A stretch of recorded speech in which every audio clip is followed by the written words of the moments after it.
Hello, good afternoon, everyone. And for those who are actually listening or watching with us on different time zones, good morning or good evening. My name is Marilyn. I'm the CEO and founder of Customized Training Solutions Private Limited, or CTS. And we are passionate about helping leaders and organizations who are continuous learners and action takers to transform and thrive in all aspects by co-creating customized programs with our world-class resources. We have served over 3,000 leaders from 30 countries in different industries. That includes Petronas, Sony Mobile, ProLife UK, Ayala Group, Chevron, Tencent, Jollibee Foods Corporation, and Shell, to name a few. Experts said that pandemic will last for the next 3 to 5 years, and this is why we are organizing several interventions, including this interview, to help leaders who don't know how to stay relevant and adapt to the new normal or next normal, however you want to call it, and those who find it stressful to lead and ensure performance of a remote team, and of course for those who are actually afraid of how can they actually keep their team and their business, and so to be able to stay relevant and continue to lead effectively in any situation. We're glad and we are doing this for you. So it's my great pleasure to introduce the leader for today. I'm super excited because she's a futures alchemist. Her name is Charlotte Kemp, a futurist, keynote, and she also works with organizations to co-create preferred futures. Wow. Charlotte is a member of Association of Professional Futurists, or APF, as well as the president of the Professional Speakers Association of Southern Africa and the newly appointed vice president of the Global Speakers Federation. Charlotte is also the author of a number of books, including Futures Alchemist, which presents a narrative of how to use the map, compass, and guide model to navigate unknown futures. For research and insight, Charlotte hosts a podcast series called Futures Facets and interviews people around the world to gain an understanding of how we see future from our different points of view. And this is really sounding excited and exciting because you also do interviews, like what I do. That's how, one way of us being able to add value to others. So welcome, Charlotte. Marilyn, thank you very much. And I loved in the introduction how we both work at co-creating things, which is such a Yes. futuristic way of looking at business, not delivering a product, but actually working together with people. It's lovely. So thank you very much for the invitation. Yes, it's my pleasure to have you here, Charlotte, again. And so, for our audience to be able to really get a lot of juicy things from you, we'll just get jumping to the questions. So, basically, I will have like 8 questions for you. The first 3 questions is really mainly for us to have a better understanding of where, like, which perspective are you coming from, and then the 4 to 6 question is mainly, like I would say, the meaty or juicy part of the conversation. This is where we learn so much from you. And the 7 and 8 question will be my Miss Universe questions. So to start with, please do share with us your leadership experience, probably your influencers, or if you have like any favorite leadership style, please feel free to share with us. Thank you. So it was an interesting question when you posed it to me before, and I was thinking back about, who has influenced my leadership over the years. And when I feel like getting involved in something, I very often in an organization or an association, I end up in some leadership role because Mhm. I think maybe over the years I kind of honed some kind of visionary ideas and things to look into the future, but I never want to do that on my own. I'm always looking for an opportunity where, like we've already said, where we co-create, where we collaborate together and create something new, which is why a lot of my leadership experience for myself has been in associations or nonprofit bodies. And that's really wonderful because associations like our professional speakers associations around the world and the Association of Professional Futurists, we're literally all coming together as peers and agreeing to a constitution and to an organization that we all adhere to. And we co-create what that body can do. So it literally has to be us working together. There Mhm. are obviously associations around the world that have paid staff or are required by law for people to belong before they can practice. Like if Mhm. you're a surgeon, you have to belong to the Surgeons Association. But Yes. for the voluntary bodies, it really is up to us. And that's what makes it so exciting is that we don't need these bodies, but when we Mhm. have them, we co-create something better than before. True. But in terms of my leadership, what I've experienced in the past from the corporate world, when I first started, I worked in a very large multinational financial insurance company here in Southern Africa. And there were two managers there, and they were Mhm. kind of on a similar kind of level height, but they were doing slightly different work. But when the one manager came to our little branch in our small town, he always kind of was condescending. He would talk and then he would look at me as the newest, youngest person and say, "Do you understand what I mean?" And I always felt like, he just doesn't respect me. And he was always putting me down just so subtly. He didn't mean to. But the other manager, we knew he had to come to our branch every 2 weeks.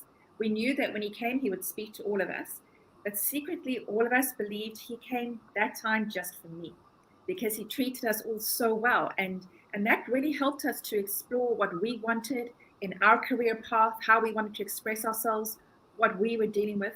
And I think I've always had him as like this avuncular, this uncle in the back of Mhm. my mind about this is Mhm. how leadership should be done, where you work Mhm. with people and you encourage them to blossom. I feel like I've made progress in my life because of his intervention. Wow, 3 decades ago, and I still think about him because he made that much of an impact on my life.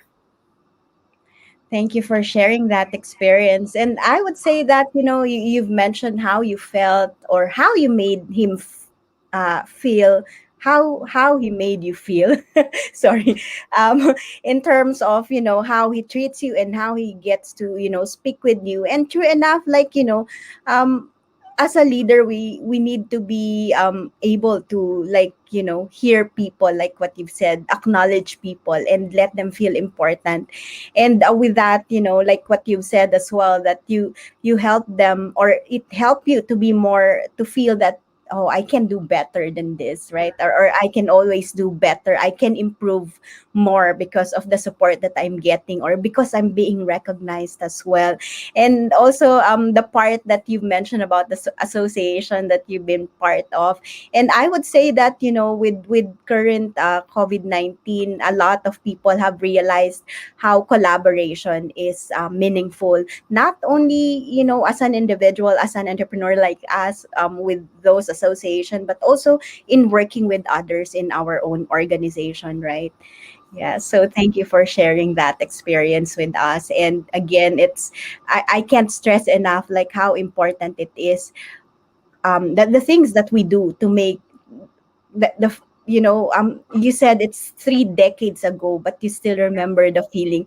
I see how your eyes light up when you've actually shared about that leader that inspired you. So imagine, like, how much impact can we do with how much we, like, the feeling that we create with, other people, right? Yeah. So having, to share that experience, I mean, even 3 decades ago, what would you say is the definition of leadership for you? Oh wow. In the past we had a very kind of command and control structure of leadership where somebody knew everything and they got all their resources, their human resources Mhm. and everything else to do what needed to be done, and they held all the intelligence and the vision and the plan in their brains. And our modern approach is, as we've already said, so much more collaborative. So a really good leader is someone who um, doesn't put themselves above the rest of their team, but works with their team, Mhm. and allows them to express, to bring Mhm. to that conversation or that problem or that situation their experience, their expertise, their wisdom, their insight, and allows them to shine for that moment. So we find, and this is the leadership that I prefer to do, is that I don't always have to have my name on every project or every proposal, and I don't have to put myself forward for everything. I'm taking a lot more opportunity to kind of share my stage or my platform with other people and giving them those opportunities, because it's only that way when we when we pull in all this wisdom and experience from everyone in the team, that True. something incredible is created. And that is exciting. So a leader needs to be a facilitator of those people. Um, the leader does need to have the vision. They need to kind of be caretakers of that vision to say, this is where we want to go.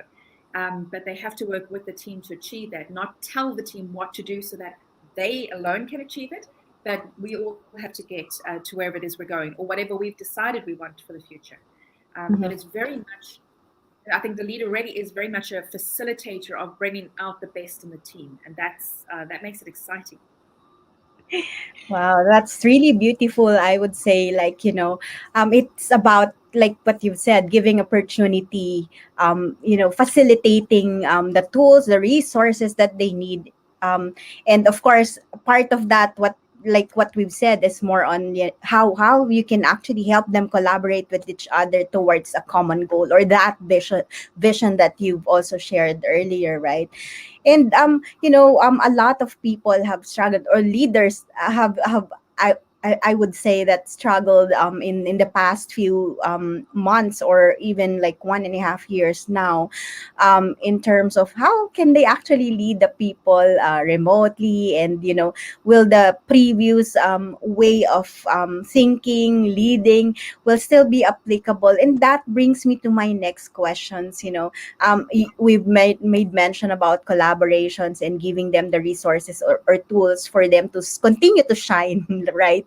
But and it has been like, I would say, one of the challenges now that most people are working remotely, right? So that leads me to my next question. How would you define or describe the next normal, in terms of, probably in terms of how you lead or add value to the world, right? Wow, it is such an interesting question because obviously the next normal, the new normal, is experienced differently for different people. So there's going to be a whole lot of people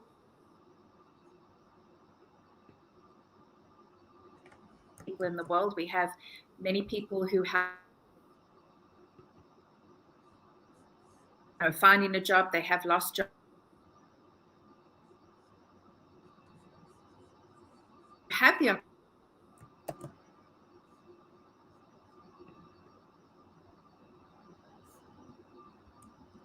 Oh, everyone, this is live, so looks like Charlotte is experiencing some connection issues. So please bear with us. Oh, she's back. Looks like we've lost you for a bit, Charlotte. Marilyn, I'm so sorry. Did I lose you? Yes, we've lost you for a bit. I'm so sorry. I'm connected onto the router, so I'm not sure what the problem was. No worries. Sorry about that. Let me try the answer again. I was saying there are a lot of people for whom this answer won't apply because they have other experiences, that they have lost jobs, they're finding it difficult to find new ones. But for many people who have the right kind of mindset, what we're experiencing now is, somebody's called it the Great Resignation.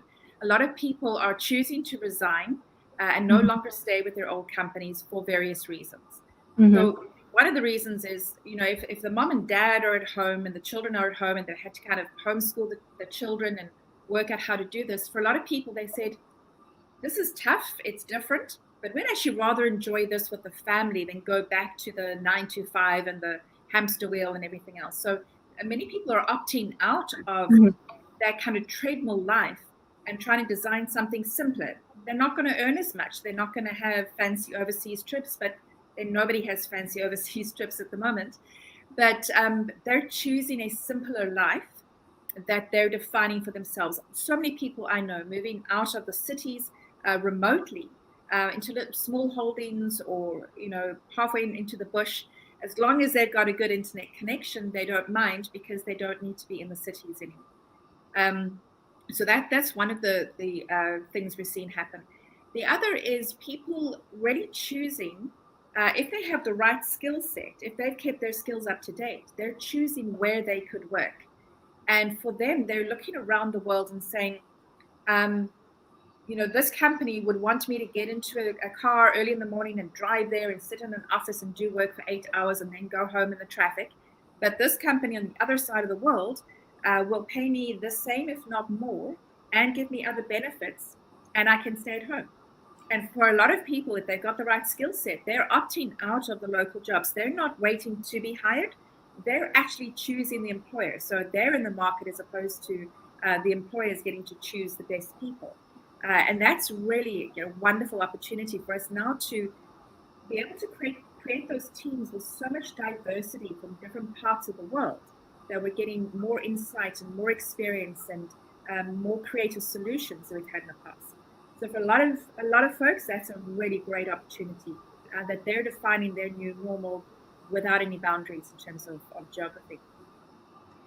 And I love that you shared that with us. I mean, like, that how positive could we make out of this next normal, right? I mean, if and what you pointed out there is really more on, it depends on your mindset, right? So if you have the right mindset, you can continue to to thrive in this new normal or next normal. And and it's also an opportunity, like what you've said, for most of us to take it global, to define who we are and what we wanted to do to add value to this world. I mean, I think that's one of the, I would say, challenge as well in this world, or the problem in this world, where a lot of us are being or are not being able to be ourselves, to be who we are, and whom, you know, to leave our purpose, and why, and leave our why we are here in this world, right? So So I true. thank you for reminding us of that. And that's very, I would say, a very special, message in this next normal, right? And so, having said that, we've talked about also, like, I've made mention the challenges or the problems, which you've also shared, defining the next normal for some, people, where there are challenges, and people, of course, obviously lost jobs in this situation. So, but I mean, you've worked with the corporate world as well, and you're working with corporate leaders as well at this point in time as a speaker, right? So, what would you say would be the top three problems that they normally face? Yeah. So it's really interesting. I mean, there are so many startups in the world, and they dream of getting some angel investors, and then they get big, and then they become a corporate, and then they can scale and they can grow. Mhm. But the big corporates are saying, oh, part of them wish they could be simple, like startups, and have that energy.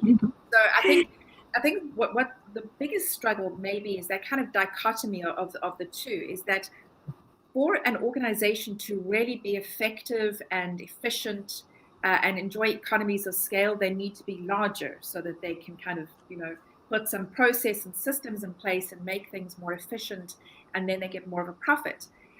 But sometimes those efficiencies and those procedures take away that edginess of a startup or of a small business, where everybody is just kind of mucking in and doing the work and not worrying about their job definition and description and their own career path. They just want to Mhm. make the product work. And I think that might be one of the biggest problems at the moment, is that for corporates, is that Mhm. for many people with the right kind of talent and the right kind of skill set, they're going, why would we want to be part of this big corporate monolith when we could be part of something that is more, energetic and exciting? And yes, there is the financial security question, but that aside, a lot of talent wants to do something that is more energetic. So, so I think that kind of dichotomy, and there's a couple of them, is what the corporates are struggling with. Um, Businesses, corporates are designed to look at the bottom line, but they've been challenged in recent time to look at the triple bottom line. So instead of just saying, what is our profit for our shareholders, they're going to look at, what is our profit, how do we take care of our people, and how do we take care of the planet? So how do we actually meet the values and needs of the stakeholders, not just the shareholders? And that has Mhm. been a huge shift in thinking for a lot of businesses. They're going, we don't want to think about this. In fact, a lot of businesses will have a department to go and spend some money so that they can tick off, yes, we thought about the planet, yes, we thought about people. Now that department's done it, now we can get on with the real business of making money. Yeah. And that is one of the big tensions, because there are more and more people using their spending power and their influence in one way or another to rather do business with the organizations that actually want to embrace people, planet, and profits. So the conscious businesses, the conscious capitalism. Mm-hmm. So if an organization can demonstrate that what they're doing is good for the world and good for people and good for nature, and good for making money, then people would rather spend money or invest there or buy products from them. And then just in recent times, there's been a little conversation coming up where instead of looking at the triple bottom line, we're looking at the quadruple bottom line. So now it's people, planet, profit, and purpose. What is the purpose of this organization? Are we better people for working with this organization?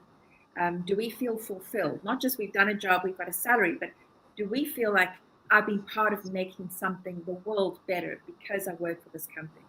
And companies that are getting that right are getting some of the best talent, and the most dedicated staff and the most loyal customers, because they really are embracing that. But for many companies in the world, that is just, it's foreign language to them. It sounds like, something really weird that they've never had to discuss in their boardroom before, and they don't know how to deal with it. And I'd say Mm-hmm. those kind of dichotomies are what the corporates are really challenged with at the moment. Yes. And I really agree with you on that. And I would say, like you've shared with us, the people, planet, profit, and purpose. And again, it's all about balancing everything, right?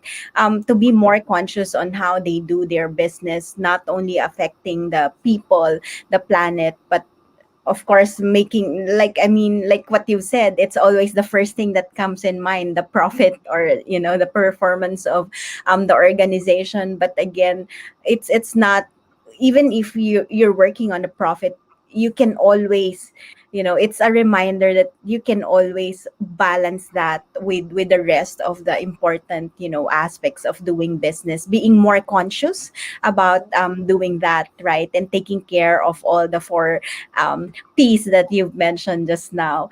And for sure you would agree as well that leadership takes, like, the biggest role in doing so, right? So that leads me to my next question. What are the important leadership capabilities or skills you must have in the next normal to continue to lead effectively, to be able to be more balanced and be able to address all these four P's that we just mentioned? Yeah. All right. So, I mean, this is really kind of the work that I love doing, is helping leaders and organizations to prepare for the future. And it's not about, um, using artificial intelligence in our company or getting robots or automation Mhm. to do things. Those are just the tools, the artifacts that we Yeah. see. What is really important is a futures mindset. Mhm. So organizations need to change their thinking. In the past, we would create a business plan, and our business plan was last year plus, say, 10% going into the future. That's a good business plan. Let's open up a few more branches. Modern leadership in modern business needs to be exponential. So it's not 10% plus, it's got to be 10 times. It's got to be um, faster, more efficient, more effective. And most people, when they try to scale a business or to get more business, if they're entrepreneurs, um, they feel like they need to move faster and faster, to try and achieve more. That we simply cannot in this world move fast enough to keep up. So if we cannot move fast enough and we have to keep up, then we have to do something differently. And that means having a different mindset and a new Sure. skill set and a new tool set. And futures thinking or strategic foresight has all these new models and new ways of looking at work. So we really kind of unpack everything that we're doing. We imagine what it could be in the future. We allow our brains to, wander around in this kind of science fictiony world to think about what the future could mean. And then we come back and we prepare ourselves as leaders, prepare our organizations, our teams with new skills to operate in a world that is coming. And that Mhm. means we step up exponentially as opposed to just incrementally improving. So really it's that futures mindset that is so important for leaders going into the future. Wow, future mindset. And again, like we've started back to like the mindset, I would say, right? So I remember our conversation of this this interview that, I said like, oh, a lot of people are talking about the future or how can they, succeed or thrive in the future, and yet it all boils down back to the mindset again. And it's like, okay. So I think that's also like the reason why, people or leaders are missing out, because they are too focused on the tools, on the, like, AI technology and whatnot, and sometimes they miss out about the mindset and the people that goes along with it, or that will actually deliver all those things that they need to do, right? So, what I mean, we've talked about leadership, transformation, the next normal, and all those stuff. So, what do you believe is the role of learning, leadership, and transformation in order to continue to thrive in the next normal? Yeah, absolutely essential, like breathing air. If we're not learning, we're going backwards and we become very, very quickly irrelevant to our Mhm. organizations or to the problems we're trying to solve for our clients and customers. Mhm. And I know when we talk about learning, a lot of people imagine it to be, like tertiary education, like you've got to go back to school and you've got to get another degree or another qualification. And yes, there is some of that. When I Mhm. started learning future studies at university, I was in my mid 40s, and there was a man in our class who was Mhm. 65 years old, and he was Wow. coming for his next degree because he said, Mhm. how's he going to go into the future without this futures thinking qualification? And Mhm. so there's no reason for us ever to stop, and especially as we go into the future and our lives are getting longer because we're generally healthier than we were before. You don't want to stop learning at 50 because you're going to retire in 10 years' time, because you could be working for another 20 or 30 years. So why stop? But it doesn't all have to be that academic learning. What it requires, probably the simplest, but the first biggest step we can take, is to be a lot more curious about the world and to scan broadly. And if we could learn to do that, just everyday, ordinary people scanning broadly, we'll prepare ourselves for a lot more and we won't be caught out. So scanning means not not studying in depth. If you read a full book, you've read it in depth. If you go and study something, you've read 5 6 books about a Mhm. topic. But scanning means you sign up for a whole lot of newsletters and you just read the headlines. And maybe after you read the headline, something gets your attention, you read the article, maybe you click on the link, but you don't have to. All you have to do is keep scanning very broadly. And scanning is, if you're an entrepreneur, then Mhm. sign up for some newsletters from big corporates.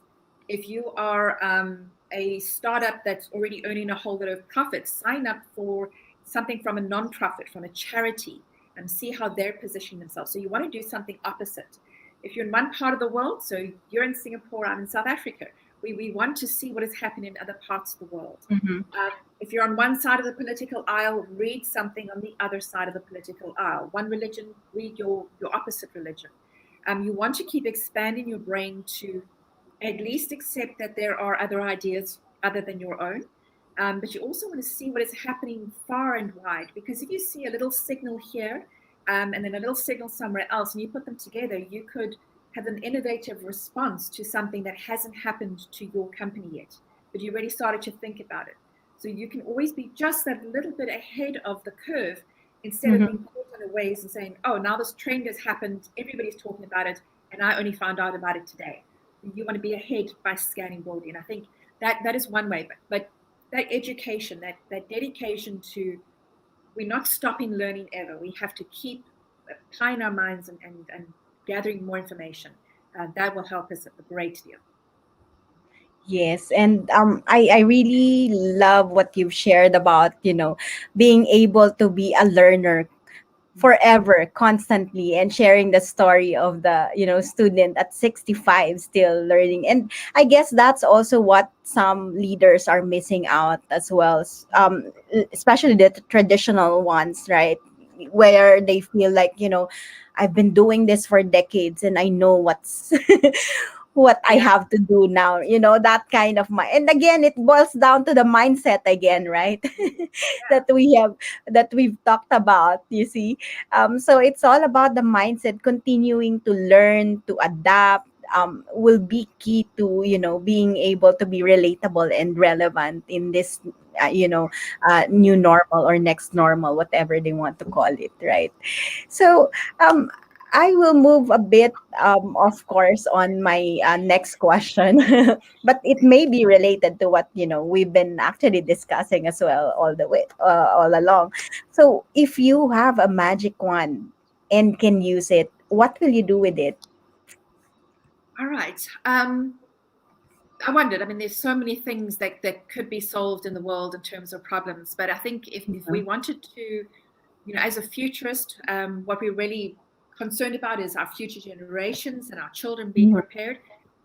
In South Africa, our education department has suggested that history should be a required subject for all students, Yes. because we need to know where we've come from.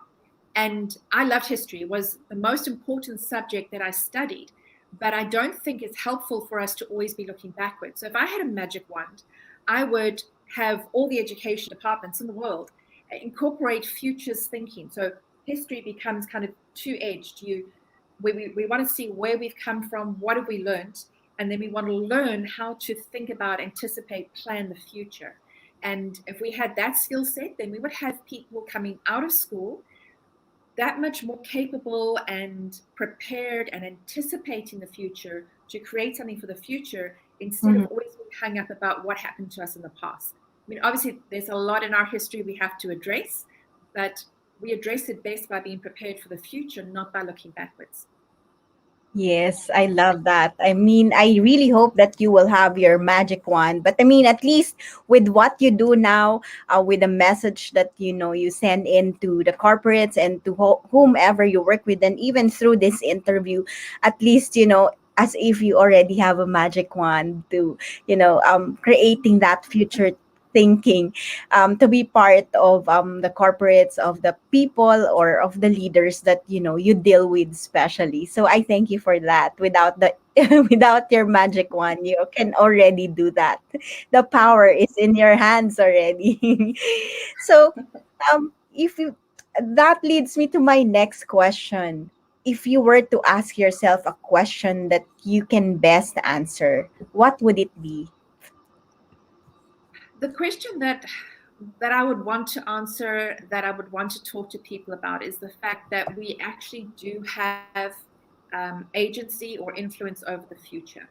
And Mm-hmm. this is something that I discovered in myself a few years ago, that I did an exercise trying to understand my values, and I had no idea what they were. And I did a very long process to kind of really filter them out. And obviously, all values are good. You've got to work out which ones really apply to you. And I discovered agency was one of my highest values.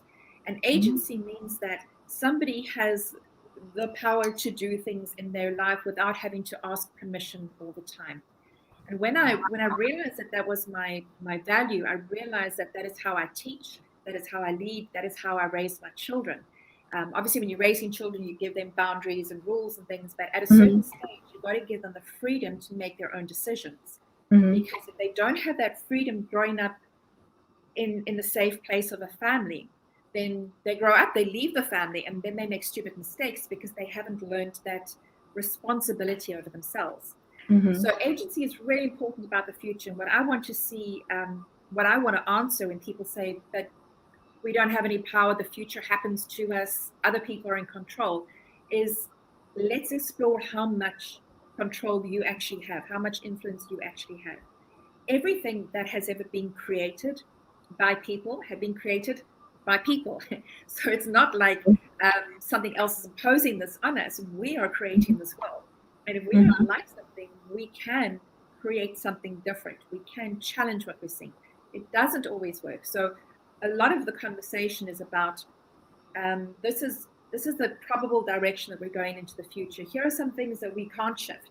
We can vote against, we can write articles about, we can protest if we want to, but there's certain things that happen that we can't actually change ourselves. but there are a whole lot of other things that we can and we should take responsibility for, which we don't.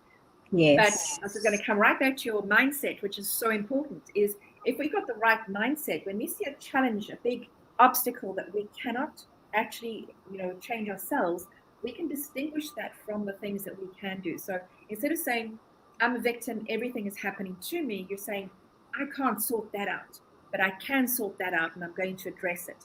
And that gives people that power. And there have been things in the past that we haven't liked. In our country, in South Africa, apartheid government, the whole world was against South Africa. And within South Africa, there were people really seriously protesting against the status of this country. And we changed it. We looked at the future and we decided to have a different future. And while it hasn't worked out for everybody, it certainly is different from what it was before. So we Mhm. can change those big things. We're not victims. We influence the future. Wow, that's really a beautiful message that you just shared with us right now. And again, it it starts with a mindset, and also, taking control of what you can, right? Mm. You made mention, like, there are things that we can control, but there are things that we can't control or change, and that happens, right? I mean, that's part of life. Right? So I really appreciate that, sharing with us, like, we can always influence our future, and it's all up to us. It's based on our action and what we do next, right? Yeah. And that's beautiful. I mean, that gives us or inspire us, like, so now what do we have to do, right? We have to take charge of our lives, of what we wanted to happen in our lives, right? So we really thank you for, reminding us with that. So before we end this interview, I've asked all my questions. Is there, like, any additional message that you'd like to share with our audience today? Thank you. All right. I think maybe what it is when people think about futures thinking and it's a new concept, or if they hear the term strategic foresight, it sounds very academic and very intimidating. And when you see some of the academic models, it's like, oh, I need a degree to do this. And I really worked very hard at trying to take those really great academic principles, but bring them back down to earth so that we can say, Mhm. is there a one-page version of this so that I don't have to understand all of that? That's what I'm trying to do. I think everyone should have futures thinking as a skill set. Everyone should think of themselves as a futurist, because we all Mhm. are. We all think about the future. We all plan for something. We've all had our plans disrupted by COVID Mhm. Mhm. because we're thinking about the future. If you've got children, you're thinking about the future. You're a futurist. If you Mhm. save for your retirement, you're a futurist. So let's find ways to kind of own that space and say, I'm a futurist too, and maybe kind of an amateur futurist, but there are some tools, there are some ways to start with futures literacy, to start thinking about how the future appears to us and how we think about it.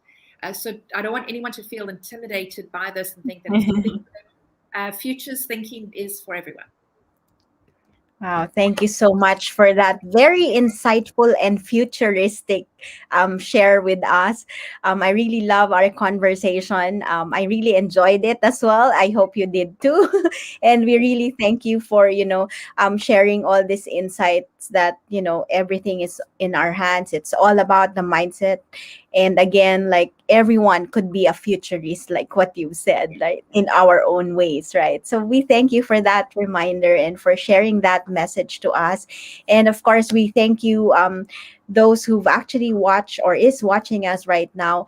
And do join us in this journey to fight the pandemic that has caused challenges to some. And let's all turn it into an opportunity, through several interventions that we can help you with, like, similar to this. And remember, even the richest investors in the world would say that investing in yourself is the best investment you can ever make in your life. Like what you said, learning has to be a continuous effort, right? So with that, we would like to leave you with this quote: if your actions create a legacy that inspires others to dream more, learn more, do more, and become more, then you are an excellent leader. Thank you so much again, Charlotte, and thank you, everyone. Thank you, everyone. Bye Thank you for very much. now.